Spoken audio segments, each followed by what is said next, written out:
11वां जो है, get into the habit of chunking. अब इसका मतलब ये है कि आपके पास एक इतना बड़ा पीस है ना, तो आपने उसके छोटे छोटे छोटे छोटे पीस कर लेना। उससे क्या होगा, उससे आप वो छोटे छोटे पीस इजीली क्लियर कर लेंगे। अगर आप उस बड़े पीस को सॉल्व करने गए तो वो नहीं होगा। ठीक है, इसी तरह आपने डेवलपमेंट में अगर इसको लेकर जाएंगे प्रोग्रामिंग में, तो आपके पास एक बड़ी प्रॉब्लम है।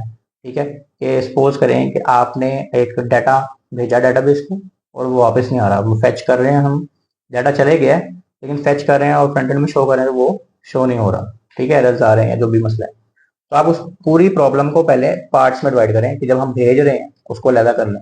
उसमें पहले चेकिंग करेंगे कि उसमें कोई मसला तो नहीं आ रहा। फिर हम जब मंगवा रहे हैं तो उसको देखें कि पहले तो सारा डाटा आ रहा होता है। ठीक है, मतलब एपीआई से अगर आप लेके आ रहे हैं उस एंड पॉइंट का। अब उसमें से हमने सिर्फ अगर एक प्रोडक्ट हम कर रहे हैं, प्रोडक्ट में 10 चीजें हैं, हमने टाइटल ही शो करना है सिर्फ। तो पहले तो आप कंसोल करा के देखेंगे सारा डाटा आ रहा है कि नहीं आ रहा, ये एक अलग पार्ट हो गया। सारा डाटा आ रहा है तो उसमें से फिर आप डिजायर्ड प्रोडक्ट तक जाएं कि यार ये वाली आईडी की आ रहा है कि नहीं आ रहा।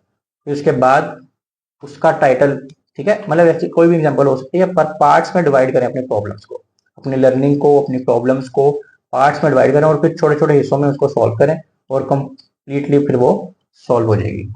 तो आपने इसको भी, इस इंपॉर्टेंट रूल को भी याद रखना है कि अगर आपको प्रॉब्लम आती है तो उसको छोटे छोटे छोटे पार्ट्स में डिवाइड करना है और उसको ऐसे ही स्टेप बाय स्टेप सॉल्व करने की कोशिश करनी है।